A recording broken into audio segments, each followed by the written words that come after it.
നമ്മളായാൽ മതി. നമ്മൾ ആർക്ക് വേണ്ടിയിട്ടും മാറണ്ട. ഇത് കേൾക്കുമ്പോണ്ടല്ലോ ഒരുപാട് പേർക്ക് ദേഷ്യം വരും.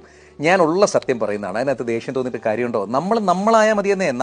നമ്മളായി സ്നേഹിക്കുന്നവരല്ലേ നമുക്ക് വേണ്ടേ?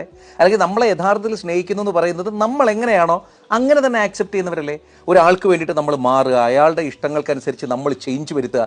അത് ഈ പറഞ്ഞ പോലെ കുഞ്ഞി സില്ലി ഇഷ്ടങ്ങൾക്കൊക്കെ ഒന്ന് ചെറുതായിട്ടൊന്ന് സപ്പോർട്ട് ചെയ്ത് കൊടുക്കുന്നത് നല്ലതാണ്. പക്ഷേ എൻറ്റയർലി നമ്മൾ അടിമുടി മാറണം. ഒരാൾ ഇഷ്ടപ്പെടുന്ന വസ്ത്രധാരണത്തിൽ തന്നെ നമ്മൾ തുടരണം. അതല്ലെങ്കിൽ ഒരാൾ പറയുന്ന ആൾക്കാരോട് മാത്രമേ നമ്മൾ മിണ്ടാൻ പാടുള്ളൂ എന്ന് പറയാം. ഇപ്പോൾ ആൺകുട്ടിയാണെങ്കിലും ശരി, പെൺകുട്ടിയാണെങ്കിലും ശരി, അവിടെ ജെൻഡർ അല്ല. ആ രണ്ട് വ്യക്തിത്വങ്ങൾക്കിടയിൽ രണ്ടു പേരും എങ്ങനെയാണോ അങ്ങനെയാണ് പരസ്പരം ഇഷ്ടപ്പെടേണ്ടത്. ശരിയല്ലേ?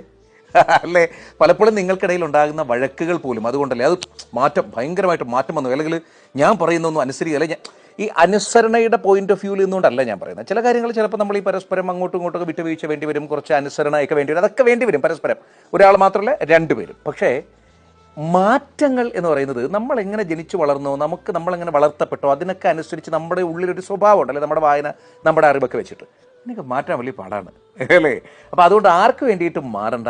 എങ്ങനെയാണോ നിങ്ങൾ അങ്ങനെ തന്നെ പരസ്പരം ഇഷ്ടപ്പെടാനാകട്ടെ. പരകട്ടെ പ്രകാശം.